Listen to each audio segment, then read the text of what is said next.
നമസ്കാരം. കൗതുകമുണർത്തുന്ന ഒരു ചോദ്യം ചോദിച്ചുകൊണ്ട് ഇന്ന് നമുക്ക് നമ്മുടെ അധ്യായം തുടങ്ങാം. നമ്മൾ കടലിലോട്ട് നോക്കിക്കഴിഞ്ഞാൽ നമുക്ക് അവിടെ ഒരുപാട് ജീവികളെ കാണാൻ കഴിയും. ഒരുപാട് വലിയ ജീവികളെ കാണാൻ കഴിയും. നീല തിമിംഗലങ്ങളുണ്ട്, മറ്റനേകം തിമിംഗലങ്ങളുണ്ട്. അതുപോലെ തന്നെ അവിടെ ഡോൾഫിനുണ്ട്, സ്രാവുകളുണ്ട്. അങ്ങനെ ഒരുപാട് വലിയ ജീവികൾ നമ്മുടെ കടലിലുണ്ട്.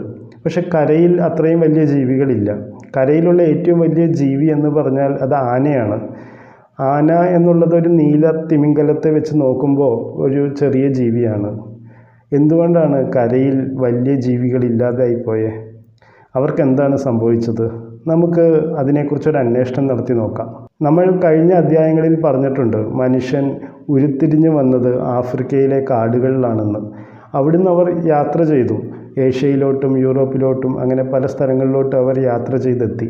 പക്ഷേ അവർ ഓസ്ട്രേലിയയിലോട്ടോ അല്ലെങ്കിൽ അമേരിക്കയിലോട്ടൊന്നും അവർക്ക് എത്താൻ കഴിഞ്ഞില്ലായിരുന്നു. ഈ വൻകരയിലോട്ട് എത്തണം എന്നുണ്ടെങ്കിൽ വലിയ കടൽ കിടക്കണം. അപ്പോൾ മനുഷ്യന് ആ ഒരു സാങ്കേതിക വിദ്യ പഠിച്ചെടുക്കാൻ എളുപ്പമായിരുന്നില്ല.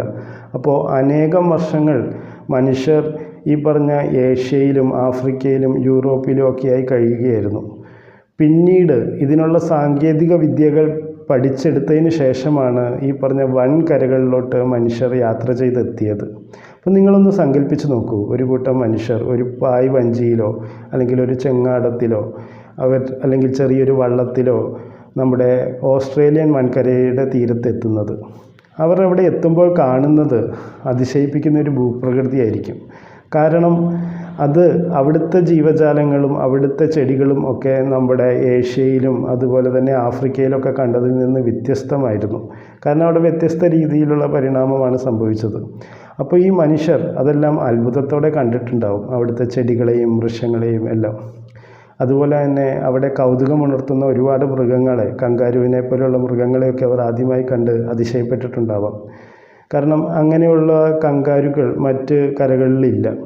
അപ്പോൾ മനുഷ്യൻ ഈ കാടിൻ്റെ ഉള്ളിലോട്ട്, അതായത് ഈ ഓസ്ട്രേലിയൻ വൻകരയുടെ ഉള്ളിലോട്ട് നടന്നു കയറുമ്പോൾ അവർ അവിടെ അതിശയകരമായ ഒരുപാട് കാഴ്ചകൾ കണ്ടിട്ടുണ്ടാകാം.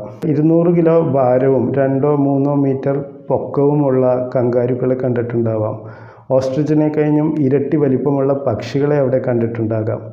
അതുപോലെ തന്നെ വലിയ പല്ലികളെ കണ്ടിട്ടുണ്ടാകാം.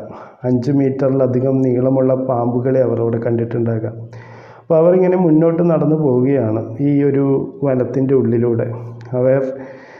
അപ്പോൾ ഈ മനുഷ്യരെ കണ്ടപ്പോൾ മറ്റു വലിയ ജീവികളൊക്കെ കരുതിയത് ഇവർ ഏതോ ആൾക്കുരങ്ങുകളാണ്, നിസ്സാരക്കാരാണ്. കാരണം അവരെ കണ്ട് പേടിക്കേണ്ടതായ യാതൊരു സാഹചര്യവും ഈ വലിയ മൃഗങ്ങൾക്കില്ല. അവരുടെ ശരീരത്തെയും അവരുടെ ചുറ്റുപാടുകളെ അപേക്ഷിച്ച് നോക്കുമ്പോൾ വളരെ ചെറിയൊരു ജീവിയാണ്. എന്നാലൊരു കാര്യം പറയട്ടെ, ഈ മനുഷ്യർ ഏത് വൻകരയിൽ എത്തിക്കഴിഞ്ഞാലും അവിടുത്തെ വലിയ ജീവികളൊക്കെ അപ്രത്യക്ഷമായിട്ടുണ്ട്. അതെങ്ങനെയായിരിക്കും? എന്തുകൊണ്ടായിരിക്കും മനുഷ്യൻ എത്തിക്കഴിയുമ്പോൾ മറ്റു വലിയ ജീവജാലങ്ങളൊക്കെ ആ കരയിൽ നിന്ന് ഇല്ലാതായി പോകുന്നത്? നമുക്ക് ആ കാര്യത്തെ വിശദമായി ഒന്ന് നോക്കാം. അതിന് പ്രധാനമായും 3 കാരണങ്ങളാണുള്ളത്. ഒന്നാമത്തെ കാരണം എന്നുള്ളത്, ഈ വലിയ ജീവികൾ അവർക്ക് കുട്ടികൾ ഉണ്ടാവാൻ താമസമുണ്ട് എന്നുള്ളതാണ്. അവർക്ക് ദീർഘനാളത്തെ ഗർഭധാരണം വേണം, ഒരു കുട്ടിയെ പ്രസവിക്കാനോ അല്ലെങ്കിൽ മുട്ടയിട്ടുണ്ടാകാനോ ഒക്കെ ആയിട്ട്. അതുപോലെ തന്നെ ഇവരുടെ ഒരു പ്രസവത്തിലുണ്ടാകുന്ന കുട്ടികളുടെ എണ്ണം വളരെ കുറവാണ്. മറ്റൊരു കാര്യമെന്ന് പറഞ്ഞാൽ, ഒരു പ്രസവവും അടുത്ത പ്രസവവും തമ്മിൽ ഒരുപാട് ഗ്യാപ്പുണ്ട്. അവിടെ എത്തിയ മനുഷ്യർ ഈ വലിയ മൃഗങ്ങളെ വേട്ടയാടുകയാണ് എന്ന് കരുതിക്കോളൂ. ഓരോ മാസവും ഓരോ മൃഗത്തെ തന്നെ കൊന്ന് അവർ ഭക്ഷിക്കാൻ ശ്രമിക്കുകയാണെങ്കിൽ കുറച്ച് നാളുകൾ കഴിയുമ്പോൾ ഇവരുടെ മരണ റേറ്റ് വളരെ കൂടുതലായിരിക്കും, ജനിക്കുന്ന റേറ്റിനെ കഴിഞ്ഞും കൂടുതൽ. അപ്പോൾ ഇവർക്ക് വീണ്ടും വീണ്ടും പെരുകാനായിട്ടുള്ള സാഹചര്യം അവിടെ ഉണ്ടാവില്ല. കുറച്ച് കാലങ്ങൾ കഴിയുമ്പോൾ ഈ വലിയ മൃഗങ്ങൾ കൂട്ടത്തോടെ അപ്രത്യക്ഷമാകാനുള്ള സാധ്യതയുണ്ട്. കാരണം ആ സ്പീഷീസ് തന്നെ ഇല്ലാതായി പോകും. അതിന് ഇരട്ടിക്കാനോ അതിന് കുട്ടികളെ പ്രസവിക്കാനോ ഉള്ള സാഹചര്യം അവിടെ ഇല്ലാതാവുമ്പോൾ അങ്ങനെ അത് നശിച്ചു പോകാം.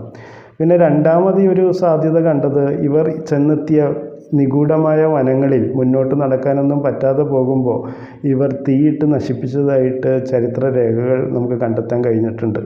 അപ്പോൾ ഇങ്ങനെ കത്തിച്ച് നശിപ്പിച്ച് കളയുമ്പോൾ അവിടുത്തെ എക്കോസിസ്റ്റം മൊത്തത്തിൽ തകരുന്നു. അവിടെ ഉണ്ടായിരുന്ന ചെടികളായിരിക്കില്ല പിന്നീട് അവിടെ വളർന്നു വരുന്നത്. നമുക്ക് ഈ ഓസ്ട്രേലിയയിലൊക്കെ കൂടുതലും യൂക്കാലിപ്സ് മരങ്ങളെ ആണ് പിന്നീട് ഗവേഷകർക്ക് കണ്ടെത്താൻ കഴിഞ്ഞത്.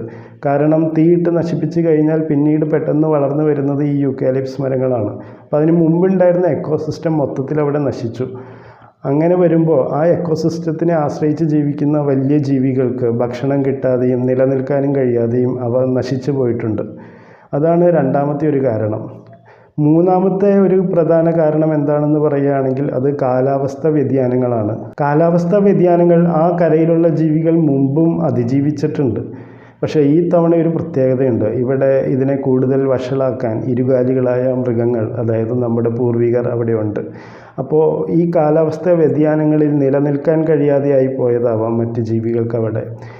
അങ്ങനെ ഈ വൻകരകളിലുള്ള വലിയ ജീവികളെ വേട്ടയാടി മനുഷ്യൻ നശിപ്പിച്ചുകൊണ്ടിരുന്നു. കാരണം ഇവർക്ക് എളുപ്പം വലിയ മൃഗങ്ങളെ പിടിക്കുക എന്നുള്ളതാണ്. കാരണം ഒരുപാട് ഭക്ഷണം കിട്ടും, അവർക്ക് ആവശ്യമുള്ള തോലും രോമങ്ങളും എല്ലാം അതിൽ നിന്ന് കിട്ടും. അപ്പോൾ ഒരു ചെറിയ മൃഗത്തിൻ്റെ പുറകെ നടന്ന് സമയം കളയാതെ ഇവർ പലപ്പോഴും ടാർഗറ്റ് ചെയ്യുന്നത് ഒരു വലിയ മൃഗത്തെയായിരിക്കും. ഇപ്പോൾ ഒരു മനുഷ്യൻ ഒരു വലിയ മൃഗത്തിൻ്റെ അടുത്തോട്ട് വന്നു എന്ന് കരുതുക. ആ മൃഗം വൃക്ഷങ്ങളിൽ നിന്ന് ഇലകൾ തിന്നുകൊണ്ടിരിക്കുമ്പോൾ ആണ് കണ്ണ് വെട്ടിച്ചൊന്ന് നോക്കുന്നത്. ദാ ഒരു ഇരുകാലിയായൊരു മനുഷ്യനവിടെ വന്നിരിക്കുന്നു. അവർ അതിനെ ഭയപ്പെടുകയൊന്നുമില്ല. കാരണം വളരെ ചെറിയൊരു ജീവിയാണ്, അവർക്കതിനെ പരിചയപ്പെടാനുള്ള സമയം കിട്ടിയിട്ടില്ല. അതേസമയം ഏഷ്യയിലും ആഫ്രിക്കയിലുമുള്ള ജീവികൾക്ക് മനുഷ്യനെ കാണുമ്പോൾ ഓടി ഒളിക്കണം എന്നൊരു പാഠം അവർ പഠിച്ചിട്ടുണ്ട്. കാരണം അവർക്കറിയാം ഇവർ അപകടകാരിയായ മനുഷ്യരാണ് എന്നുള്ളത്. പക്ഷേ ഓസ്ട്രേലിയയിലൊക്കെ പുതിയതായിട്ട് എത്തിക്കഴിഞ്ഞപ്പോൾ അവിടെയുള്ള ജീവികൾക്ക് ഈ മനുഷ്യരെ പരിചയപ്പെടാനും ഇവരുടെ സ്വഭാവം മനസ്സിലാക്കാനുള്ള സമയം കിട്ടിയില്ല. അതിനു മുമ്പ് തന്നെ ഇവരുടെ കയ്യിലുള്ള പുതിയ സാങ്കേതിക വിദ്യകളും പുതിയ ആയുധങ്ങളും ഉപയോഗിച്ച് ഈ വലിയ മൃഗത്തെ വെട്ടി വീഴ്ത്തും. അങ്ങനെ അവയെ കീഴ്പ്പെടുത്താൻ മനുഷ്യന് ഒരുപാട് പാടുണ്ടായിരുന്നില്ല. ഇവരെ ഭയപ്പെടാതെ പേടിക്കാതെ ജീവിച്ചുകൊണ്ടിരുന്ന അവിടുത്തെ വലിയ മൃഗങ്ങളിൽ വലിയ രീതിയിൽ വംശനാശം വന്നു. അങ്ങനെയാണ് ഭൂമിയിൽ നിന്ന് മറ്റ് കരകളിൽ നിന്നും ഈ വലിയ മൃഗങ്ങൾ അപ്രതീക്ഷിതമായത്. നമുക്ക് മനുഷ്യർ അമേരിക്കയിലോട്ട് കടന്നു ചെന്ന ഒരു കഥയെക്കുറിച്ചും നമുക്ക് സംസാരിക്കേണ്ടതുണ്ട്. നമുക്കത് അടുത്ത അധ്യായത്തിൽ സംസാരിക്കാം. Thank you.